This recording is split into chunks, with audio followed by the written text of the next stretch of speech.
This channel does not promote any violence, harmful, or illegal activities. All content provided by this channel is meant for an educational and information purpose only. চীন সফরে মোহাম্মদ ইউনুস ইতিমধ্যে যে প্রশ্নগুলো উঠতে শুরু করেছে যে মোহাম্মদ ইউনুস কেন চীন সফরে, কেন হঠাৎ তিনি চীনে যাচ্ছেন, কি কি সম্ভাবনা রয়েছে এবং কোন কোন বিষয়ের উপর আলোক করতে মোহাম্মদ ইউনুস চীন সফরে যাচ্ছেন। বাংলাদেশের রাজনৈতিক চাপানুতরের মাঝে 4 দিনে চীন সফরে মোহাম্মদ ইউনুস। দিল্লির সঙ্গে কূটনৈতিক টানাপোড়েনের মাঝে বেজিং এর সঙ্গে সম্পর্ক উন্নত করার চেষ্টা শুরু করেছে বাংলাদেশ ইউনুস প্রশাসন। বেজিং সফরে বাংলাদেশের অন্তর্বর্তী সরকার প্রধান উপদেষ্টা মোহাম্মদ ইউনুস 27শে মার্চ বোয়াও সম্মেলনে প্লেনারি সেশনে বক্তব্য রাখবেন তিনি, এমনটাই খবর রয়েছে। তার পাশাপাশি 28শে মার্চ বেইজিং এর গ্রেট হল অব দ্য পিপলে চীনের প্রেসিডেন্ট শি জিনপিং এর সঙ্গে বৈঠকে বসবেন ডক্টর ইউনুস। 28শে মার্চ বেজিং এ শি জিনপিং এর সঙ্গে বৈঠক ইউনুসের। দ্বিপাক্ষীয় নানা বিষয়ে আলোচনা হতে পারে এমনটাই খবর। হুয়াওয়ে উচ্চ প্রযুক্তি সম্পন্ন এন্টারপ্রাইজও পরিদর্শন করবেন মোহাম্মদ ইউনুস। ইউনুসের চীন সফরনামা 29শে মার্চ ডক্টরেট প্রদান পিকিং ইউনিভার্সিটি, সেখানেই বক্তব্য রাখবেন ইউনুস। বেশ কয়েকটি চুক্তি সই হতে পারে এমনটাই খবর রয়েছে। জল, অর্থনীতি, কারিগরি সহ একাধিক বিষয়ে চুক্তি। স্বাস্থ্য সংক্রান্ত বিষয়েও আলোচনা হতে পারে। ইউনুসের চীন সফরনামা, চীনের কোলে ঢলে পড়লেন ইউনুস, ইতিমধ্যে সেই প্রশ্নগুলো কিন্তু উঠতে শুরু করেছে। 27শে মার্চ রয়েছে বোয়াও সম্মেলনের প্লেনারি সেশনে বক্তব্য রাখবেন তিনি, এমনটাই খবর। 28শে মার্চ বেইজিং এর গ্রেট হল অব দ্য পিপলে চীনের প্রেসিডেন্ট শি জিনপিং এর সঙ্গে বৈঠকে বসবেন মোহাম্মদ ইউনুস এবং সেখানে দুই দেশের দ্বিপাক্ষীয় নানা ইস্যু ও সহযোগিতা নিয়ে আলোচনা হবে এমনটাই খবর। আর একই দিনে হুয়াওয়ে কোম্পানির উচ্চ প্রযুক্তি সম্পন্ন এন্টারপ্রাইজ পরিদর্শন করবেন প্রধান উপদেষ্টা। 29শে মার্চ চীনের বিখ্যাত বিশ্ববিদ্যালয় পিকিং ইউনিভার্সিটিতে বক্তব্য রাখবেন মোহাম্মদ ইউনুস। দ্বিপাক্ষীয় নানা বিষয়ে আলোচনা হতে পারে এমনটাই খবর রয়েছে। হুয়াওয়ে উচ্চ প্রযুক্তি সম্পন্ন এন্টারপ্রাইজও পরিদর্শন করবেন মোহাম্মদ ইউনুস। 29শে মার্চ ডক্টরেট প্রদান পিকিং ইউনিভার্সিটি, সেখানেই বক্তব্য রাখবেন মোহাম্মদ ইউনুস। বেশ কয়েকটি চুক্তিও সই হতে পারে এমনটাই খবর রয়েছে। জল, অর্থনীতি, কারিগরি সহ একাধিক বিষয়ে চুক্তি। আরো বিস্তারিত আমরা জানবো। আমাদের সঙ্গে টেলিফোন লাইনে রয়েছেন প্রতিরক্ষা বিশেষজ্ঞ RK শ্রীবাস্তব। চীন সফরে মোহাম্মদ ইউনুস, তিনি হঠাৎ করে চীন সফরে কেন, কিভাবে দেখছেন বিষয়টাকে? ওকে, নমস্কার। দেখুন, এই টাইমিংটা খুবই গুরুত্বপূর্ণ। উনি যে চীনের সফরে গেছেন, এই টাইমিংটা দেখুন। আপনি যদি এখন এটা তো রমজান মাস, আর আজকের দিন যেটা আজকে 26 মার্চ, আজকে বাংলাদেশের একটা আজকে স্বাধীনতা দিবস রূপে উনি মানান, পুরো দেশে মানানো হয়, রাইট, অবজার্ভ করা হয়। আর ওই দিনই উনি চায়না গেছেন। উনি তো প্রফেশনাল রাইট ফ্রম বিগিনিং বলছেন আমি রিসেট বাটন দেবো, আর আমি এটা মানি না। আমাদের এই যে আগস্ট মাসে যেটা হয়েছিল 5th আগস্ট, ওইটাই আমাদের অভ্যুত্থান, ওটাই আমাদের ফ্রিডম। তো এটা একটা মাইন্ডসেট রিফ্লেক্ট করছে ওনার। That is point 1। Point 2, Ramzan মাসে উনি গেছেন, যেখানে ওখানে দেখবেন আপনি উইগুর মুসলিমস গুলো আছে ওখানে, ওদের জিনজিয়াং প্রভিন্সে। তো এই যে রমজান মাসে ওনাকে একটা দেশে যাওয়া, যেখানে আপনার মুসলিম ব্রাদারহুড, মুসলিম ভাই বোন যারা আছে জিনজিয়াং এ, ওদের আগেনস্টে এত বড় মানে হিউম্যান রাইটস ভায়োলেশন হচ্ছে, ওই কান্ট্রিতে উনি গেছেন। তৃতীয়, উনি 28 তারিখে শি জিনপিং সঙ্গে কথা বলবেন। কোন রূপে? As a chief advisor. উনি তো ইলেক্টেড প্রাইম মিনিস্টার নয়। তো উনি একটা শি জিনপিং সঙ্গে দেখা করবেন, এটা কি গুরুত্ব, কেন দেখা করবেন এটা আপনাদের জানা উচিত।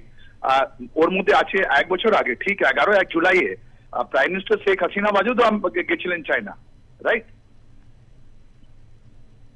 শেখ হাসিনাও গেছিলেন চায়না। আর ওই শেখ হাসিনা চায়না গিয়েছিলেন, উনি তো কিছু পাননি। উনি কত $2 বিলিয়ন উনি ওখান থেকে ঋণ চেয়েছিলেন, কিন্তু দেয়নি। আর এনাদের ফরেন অ্যাডভাইজার যিনি আছেন, উনি ফরেন অ্যাডভাইজার, উনিও চায়না গিয়েছিলেন। উনি বলেছিলেন আমাদের ঋণটাকে তুমি রিঅ্যাডজাস্টমেন্ট করো, কেন যে চায়না বলছে যে আমাকে তোমাকে ইন্টারেস্ট দিতেই হবে, কোনো ইয়ে নেই। এখন ইউনুস যে এইটা ভিজিটটা হচ্ছে, এটা টোটালি অ্যান্টি ইন্ডিয়া। উনি একটা এজেন্ডা নিয়ে চলছেন। আজকে দিনে ঢাকার মধ্যে দুটোই এম্বাসি কাজ করছে, Pakistan and China. Over time এরা কাজ করছে, রাইট? আর এদের কাজ কি আছে জানেন, পুরো বাংলাদেশকে বিক্রি করে দেওয়া। ওদের যতগুলো শিল্প ছিল, যতগুলো ছিল ওখানে, যতগুলো কাজ ছিল, কৃষি ছিল, যে কোনো ফিল্ডে আপনি দেখুন চায়না ঢুকে পড়েছে। ওরা কোনো একটা লোকাল জিনিসকে ডেভেলপ হতে দিচ্ছে না, আর অ্যাজ এ রেজাল্ট কি হবে, এটা ডিজাস্টার হবে বাংলাদেশে ইন কামিং ডেজ।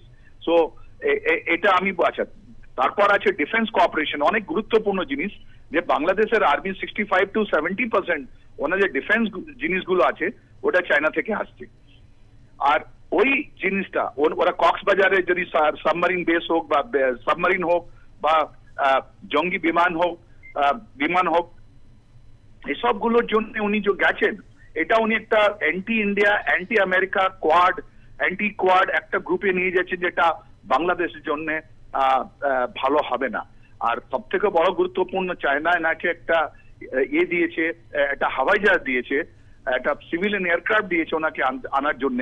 পসিবলি বলা হচ্ছে যে চায়না ওনাকে গিফট করেছে, আর এই হাওয়াই জাহাজ নিয়ে উনি পুরো বিশ্ব এখন ঘুরে বেড়াবেন। তো দেখুন এই দুদিনের মধ্যে আফটার দ্য শি জিনপিং, যিনি প্রাইম মিনিস্টার শেখ হাসিনা বাজেটকে অত গুরুত্ব দেননি, উনি কি করে এনাকে উনি হোয়াট উই সে ইম্পর্টেন্স দিচ্ছেন, ওটা একটা দেখার কথা, দেখবো আমরাও। যেখানে ভারত সফরে আসতে চেয়েছিলেন এমনটাই জানা গিয়েছে মোহাম্মদ ইউনুস, কিন্তু তিনি ভারতে এলেন না। ভারতের সঙ্গে যেহেতু এতদিন ধরে একটা বন্ধুত্বপূর্ণ সম্পর্ক রয়েছে, তাহলে তো সেই প্রশ্নটা উঠছে যে ভারতে না এসে তিনি হঠাৎ করে কেন চীনে গেলেন। খুব ভালো প্রশ্ন আপনি করেছেন। দেখুন এটা আপনাকে দেখতে হবে বাংলাদেশ, ইন্ডিয়া, চায়না, আমেরিকার পরিপ্রেক্ষিতে। এই নভেম্বর মাসে যদি ট্রাম্প না আসলে, এখানে যদি ডেমোক্রেটিক কামলা হ্যারিস জিততেন, তাহলে আপনি দেখুন ইউনুস কি করতেন ইন্ডিয়া আগেনস্টে, আমাদের গভর্নমেন্ট আগেনস্টে। $23 মিলিয়ন কথা তো সবাই জানে কি ওরা নিয়েছিল for destabilizing the prime minister Sheikh Hasina ওয়াজেস এ গভর্নমেন্টকে ডিস্টেবিলাইজ করার জন্য। আর উনি বারবার আপ টু নভেম্বর দেখুন, যতদিন ইলেকশন রেজাল্টটা বেরোয়নি, অ্যান্টি ইন্ডিয়া, কত জবরদস্ত অ্যান্টি ইন্ডিয়া ওনার স্ট্যান্ড। আর ফলে কি হলো জানেন, যতগুলো পাকিস্তানের সঙ্গে আমাদেরকে এতবার থ্রেটমেন্ট দিয়েছেন, 7 সিস্টার্সকে আমি ভেঙে দেবো, আমি শিলিগুড়ি করিডোর ক্যাপচার করে নেবো, আমি একটা নতুন ফান্ড করতে চেয়েছিলেন ওনার কোনো বাংলাদেশে, to very honest with due respect to all the people, ওদের এত স্ট্র্যাটেজিক ইম্পর্টেন্স নয় যত ওরা ভাবছে। যে আমাদের কাছে সমুদ্র আছে, কিন্তু সমুদ্র তো সি লাইন অফ কমিউনিকেশন থেকে অনেক দূরে আছে, রাইট? ওনাদের পোর্ট এইসব জিনিস আছে, ওটা আমাদের কোনো সামরিক ভাবে কোনো কাজই আসবে না। ওটা কাজ আসবে আপনার চায়নার, বিকজ ওখানে সিটুয়েট থেকে যে ওরা একটা এনার্জি করিডোর বানাচ্ছে ওর জন্য চেয়েছিল ওরা। তো এই যে professor Yunus right from beginning, August থেকে নভেম্বর পর্যন্ত ওনার যে অ্যাটিটিউড, মাইনরিটি হিন্দুদেরকে যেরকম মারা হলো, মহিলাদের কিডন্যাপিং করা হলো, বাচ্চাদের ধর্ষণ করা হলো, আমাদের মন্দির ভাঙা হলো, এটা তো অক্ষম্য, এটা তো কেউ ক্ষমা করতে চায় না, তাতে পড়বে না। আর তাই জন্য আমাদের যখন মিস্ট্রি সাহেব, আমাদের ফরেন সেক্রেটারি যখন উনি গেলেন ডিসেম্বর মাসে, ডোজে দিলেন more than 2000 people cases and more than 2000 Hindu people have been killed, তখন ওরা বুঝতে পারলো কি আস্তে আস্তে ট্রাম্প যখন আমাদের ফেভারে, বা এখন তুলসী গোয়ার যেটা বলছেন যে ওখানে যে কথাগুলো হচ্ছে আমাদের ওরা অ্যান্টি ইসলামিস্ট একটা বড় জিনিস করতে চাইছিল, ওটা হয়নি, তাহলে আমরা কি করে ক্ষমা দিয়ে দেবো? এসব গুজব আছে, ওরা জেনে বুঝে একটা স্পিনিং করছে যে আমরা ইন্ডিয়াকে বলেছিলাম। কেন যে ওখানকার বাংলাদেশের মানুষ এখন এই প্রফেসর ইউনুসকে যেভাবে জিনিসটা হচ্ছে, এই মার্চ মাসে যেরকম জিনিসগুলো ঘুরছে ওখানে, রাজনৈতিক পরিবেশ বা হোক বা ইন্টারনাল সিকিউরিটি পরিবেশ হোক, ওখানে প্রফেসর ইউনুস এখন আইসোলেটেড, ওনাদের যতগুলো অ্যাডভাইজার আছে ওরা আইসোলেটেড, ওদেরকে কেউ কথা শুনছে না। এই যে এজিটেটর ছিলেন ওদের গ্রুপে একটা ফাড় হয়ে গেছে, আপনি দেখবেন হাসনাত একদিকে চলে গেছে, সার্জিস একদিকে চলে গেছে, নাহিদ একদিকে আছে, ওদের মধ্যে এটা তো সব পাওয়া যায়। এরা তো এজিটেটর, স্ট্রিট স্মার্ট ছেলে, এরা পয়সা পেয়েছিল, কিছু করেছে, ওই পয়সা নিয়ে ওরা নিজের রাখতে চায়, ওরা পাওয়ার নেমে হেলিকপ্টার দিয়ে ঘোরা, আপনি দেখবেন ইফতার পার্টিতে কিরকম ওরা কাপড় পরছে, ডেন্টিং পেন্টিং করে ওখানে যাচ্ছে ওরা। তো আপনি তো সব দেখছেন, এটা বাংলাদেশের মানুষ দেখছে, এটা পছন্দ করছে না ওরা, যে আমাদের জন্য কি হলো, আমাদের যে হাজার হাজার যে কি নাম গার্মেন্ট ইন্ডাস্ট্রির লোক যারা ওখানে বসে আছে, ওরা বেতন পায়নি, ওরা কি করি বোনাস পায়নি, ওরা ঈদ কি করে মানাবে? তো এসব জিনিস যদি আমরা যখন এটা দেখছি, আমরা ও সময় যদি প্রফেসর ইউনুস এখন রয়েছেন চায়নাতে, নিশ্চয়ই উনি চায়না এজেন্ডাটা করবেন। চায়না খুবই ডেসপারেট কি ওর একটা টো হোল্ড যেটা আছে ওখানে বালুচিস্তানে, আপনি দেখুন পাকিস্তানে বালুচিস্তানে চায়নার যেটা গ্বাদার পোর্ট আছে, ওদের চায়না পাকিস্তান ইকোনমিক করিডোর জবরদস্ত হিট হয়েছে। ওরা চাইছে না যে এবার যে বাংলাদেশে ওনার যে বেস বানিয়েছিল চায়না, ওটা লুজ হোক।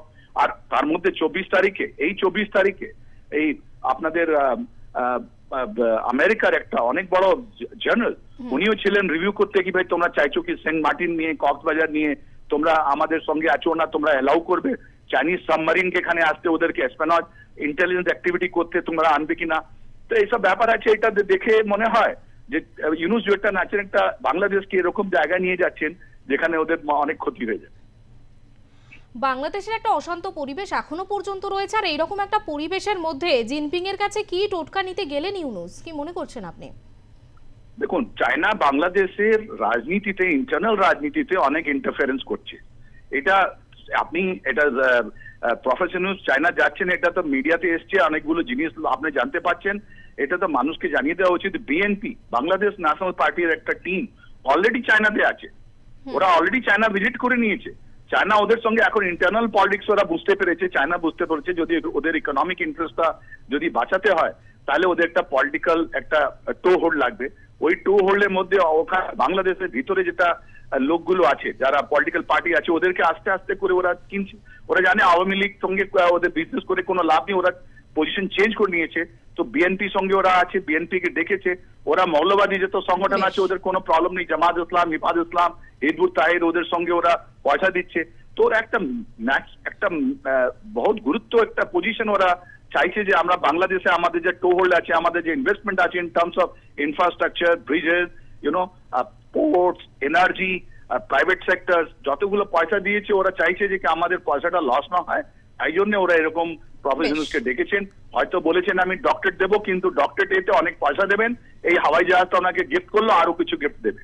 অনেক ধন্যবাদ। আমরা কথা বলছিলাম প্রতিরক্ষা বিশেষজ্ঞ আর কে শ্রীবাস্তবের সঙ্গে, এবং যে প্রসঙ্গে আমরা কথা বলছি যে চীন সফরে গিয়েছেন ইতিমধ্যে মোহাম্মদ ইউনুস, দিল্লির সঙ্গে কূটনৈতিক টানাপোড়েনের মাঝে বেজিং এর সঙ্গে সম্পর্ক উন্নত করার চেষ্টা শুরু করেছে বাংলাদেশের ইউনুস প্রশাসন, এবং বেশ কিছু কর্মসূচি নিয়ে চীনে রয়েছেন মোহাম্মদ ইউনুস।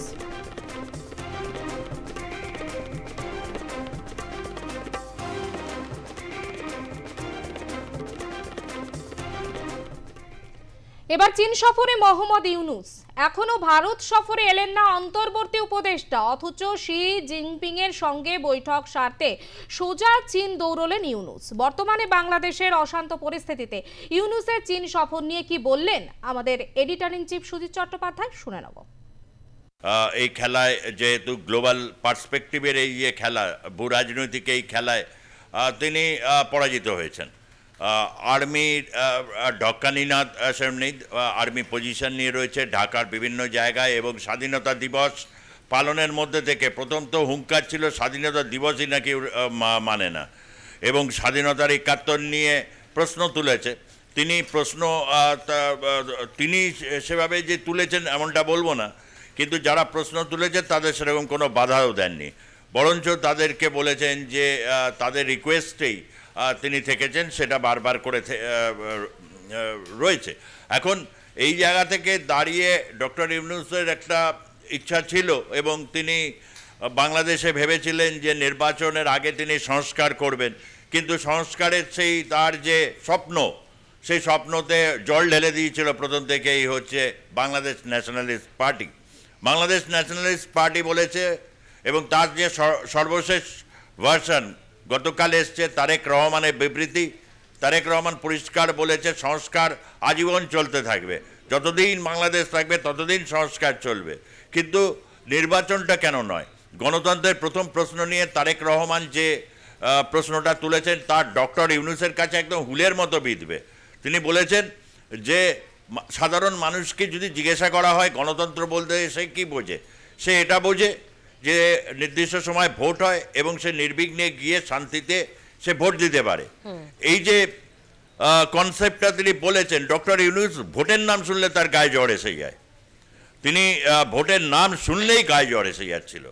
এবং প্রথমে বলছেন সেনানায়ক ওয়াকারুজ্জামান যেদিন ৫ই আগস্টের পর তার ভাষণে বলেছিলেন ১.৫ বছরের মধ্যে সমস্ত বাংলাদেশকে শান্ত সুস্থির করে সেনাবাহিনী ক্যান্টনমেন্টে ফিরে যাবে, কিন্তু সেই যে ক্যান্টনমেন্ট থেকে তার আগে বেরিয়েছে আর এর মধ্যে কিন্তু ফেরেনি।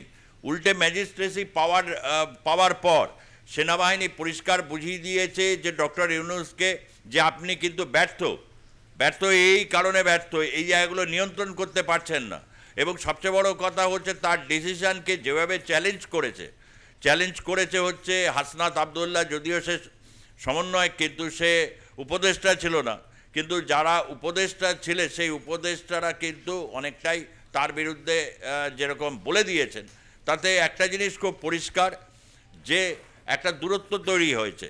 এই দূরত্বের মধ্যে চীনের আমন্ত্রণ তিনি পেয়েছিলেন, চীনের আমন্ত্রণে তিনি যাচ্ছেন এবং চীনের কমিউনিস্ট পার্টির যিনি সর্বাধিনায়ক তার সাথে দেখা হবে। ঠিক এমনটা কিন্তু একটা অদ্ভুত কাকতালীয় ব্যাপার দেখতে পাচ্ছি। তিনি গেছিলেন, অর্থাৎ তিনি বলতে এই ক্ষেত্রে আমি শেখ হাসিনার কথা বলছি, 5ই আগস্টের আগে তিনিও চীন সফরে ছিলেন, তড়িঘড়ি চীন থেকে তাকে ফেরত আসতে হয়েছিল কিনা বৈষম্য বিরোধী আন্দোলন এতটাই তীব্রতা তখন পেয়ে গেছে, সেই তীব্রতা কিন্তু তিনি আজ করতে পেরেছিলেন এবং তারপর তার সেই মন্তব্য, অর্থাৎ কোথাও একটা জায়গা থেকে দাঁড়িয়ে যে বাংলাদেশের এই যে রাজনীতি, এর যে একটা প্রবাহমানতা, তার মধ্যে থেকে দাঁড়িয়ে বিএনপি, আওয়ামী লীগ তারা অনেকটা এক জায়গায় এসেছে। জাতীয় পার্টি পরিষ্কার তারা ঘোষণা দিয়েছে, প্রত্যেকেই চাইছেন নির্বাচন, কিন্তু সেই নির্বাচনের প্রস্তুতিটা তিনি নিয়ে রেখেছেন, কিন্তু নিজে যদি নির্বাচনের ব্যাপারে সক্রিয় না বলতে পারেন। 1.5 বছর সময় নিয়েছে, কেন 1.5 বছর? বিচার প্রক্রিয়া করতে 1.5 বছর লাগবে। শেখ হাসিনার যে সময় যে উন্নয়নের প্রশ্ন ছিল, এই সমস্ত প্রশ্নগুলোকে নিয়ে তিনি ঠিক জবাব দিতে পারেননি। অধুনা তার যে মানে যাওয়ার আগে যে শেষ সাক্ষাৎকারটা ছিল, সেই সাক্ষাৎকারে পর্যন্ত ডক্টর ইউনূস এই কথাটা বলেছেন যে এদেশের মানুষের মধ্যে একটা দুর্নীতিগ্রস্ততা রয়েছে। বাংলাদেশকে যাওয়ার আগে তিনি বলে গেছেন এদেশের মানুষ দুর্নীতিগ্রস্ত, বলছে যেখানে সেখানে যা ইচ্ছে তাই করছে, অর্থাৎ তিতিবিরক্ত হয়ে গেছেন। কিন্তু এটা বাংলাদেশের মানুষ কিভাবে নেবেন বড় প্রশ্ন, এবং তাকে ঘিরে জোর চর্চা, যে কারণে গোটা বাংলাদেশে অনেকেই মনে করছেন তিনি যাচ্ছেন তো যাচ্ছেন, আসবেন তো, কেন ওখান থেকে আবার অন্য জায়গায় তিনি শিফট করবেন না তো। এবং আশা যে তিনি করেছিলেন, এবং ট্রাম্প বা আজকের মার্কিন প্রশাসনের সুনজরে তিনি নেই, অর্থাৎ এই ক্ষেত্রেকে আমেরিকার হাত থেকে যদি বা অন্য জায়গা থেকে বাঁচতে গেলে তিনি চীনের শরণাপন্ন হচ্ছেন, এবং সেই ক্ষেত্রে আগামী সময়টায় চীন কি ব্যবস্থা নয় এবং হচ্ছে তাকে কি পরামর্শ দেয়, সেটার দিকে অবশ্যই একটা যেমন খুব বড় কৌতূহল থাকবে।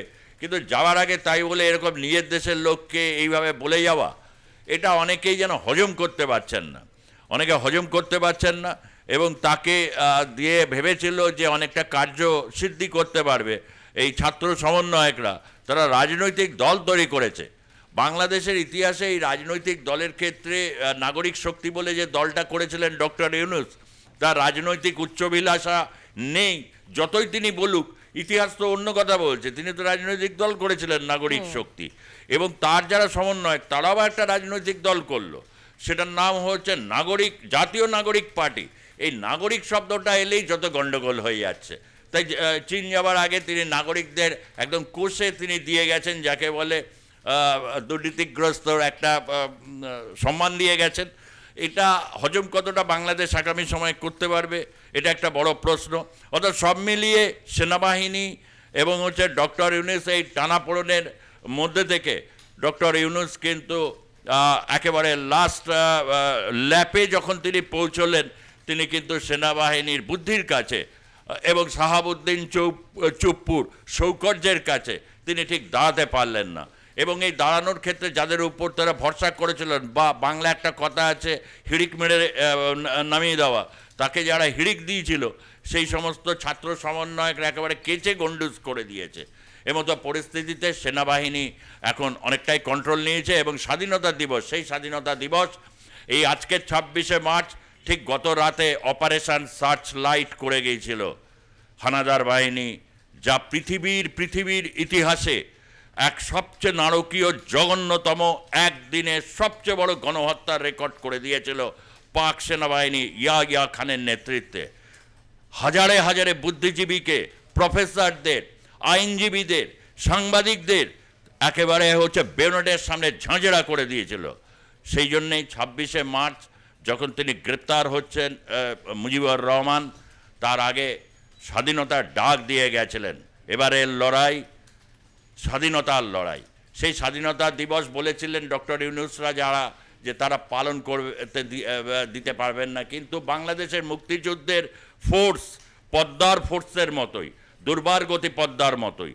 তাই আজ যেমন স্বাধীনতা দিবস হচ্ছে, সেই স্বাধীনতা দিবসের সামনে পালিয়ে মুখ বাঁচালেন ডক্টর ইউনূস। ইতিহাস আপনাকে কিন্তু এইভাবেই লিখে রাখবে।